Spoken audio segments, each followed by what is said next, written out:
نحمده ونصلي على رسوله الكريم أما بعد فأعوذ بالله من الشيطان الرجيم بسم الله الرحمن الرحیم۔ حدیث میں آتا ہے اللہ کے نبی علیہ السلام نے فرمایا للصائم فرحتان فرحة عند فطره وفرحة عند لقاء ربه۔ روزہ دار آدمی کے لیے دو خوشیاں ہیں۔ جب وہ روزہ افطار کرتا ہے اس وقت بھی اس کو خوشی ملتی ہے، اللہ کے حکم پر عمل ہوا، اور قیامت کے دن وہ جب اللہ تعالیٰ سے ملاقات کرے گا تو اللہ تعالیٰ اس کو اس وقت بھی خوشی عطا کریں گے، اور یہ بہت بڑی نعمت ہے۔ روزہ کھولنے کے وقت حقیقی روزہ دار کو خوشی کیوں ملتی ہے؟ اس کا سبب یہ ہے کہ انسانی جسم کی ترکیب مختلف عناصر سے ہے۔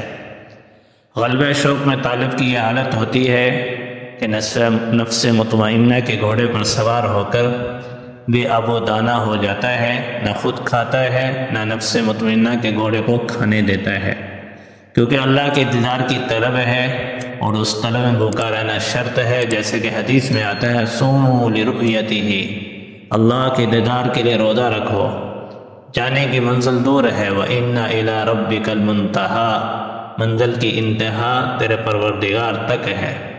سواری نے جب ایک منزل طے کی، دن مکمل ہوا، مغرب کی نماز کا وقت آ گیا، بھوکا پیاسا چلتے چلتے گھوڑا تھک گیا، تو روزہ دار نے افطار کیا، گویا اس کو بھی دانا پانی ملا، سوار اور سواری دونوں کی جان میں جان آ گئی۔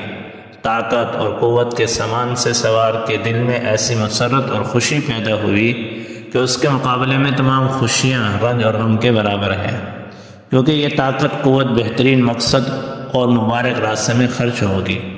رہی دوسری خوشی، اس کے بارے میں ہمارا خیال تو یہ ہے کہ شاید ہی اس کو بھی یہ بیان کر سکیں، کیونکہ یہ خوشی ذوقی ہے۔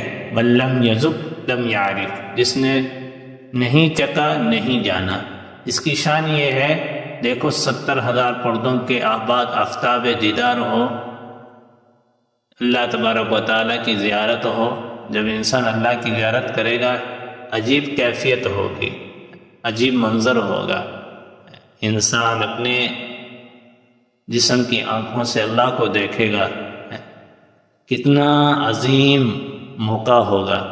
اس لیے ہر وقت انسان کو شوق ہونا چاہیے کہ میں اللہ کا دیدار کروں۔ جیسے انسان جب تک ایک چیز کو چکے نہیں، اس کے مزے کی، اس کی حقیقت کا پتہ نہیں، ایسے ہی اللہ کی محبت کا ذائقہ جب تک انسان نہیں چکھتا، اس وقت تک اس کو اللہ کی ملاقات کا شوق بھی پیدا نہیں ہو سکتا۔ اس لیے فرمایا من لم یذق لم یعرف، جس نے نہیں چکھا اس نے نہیں جانا۔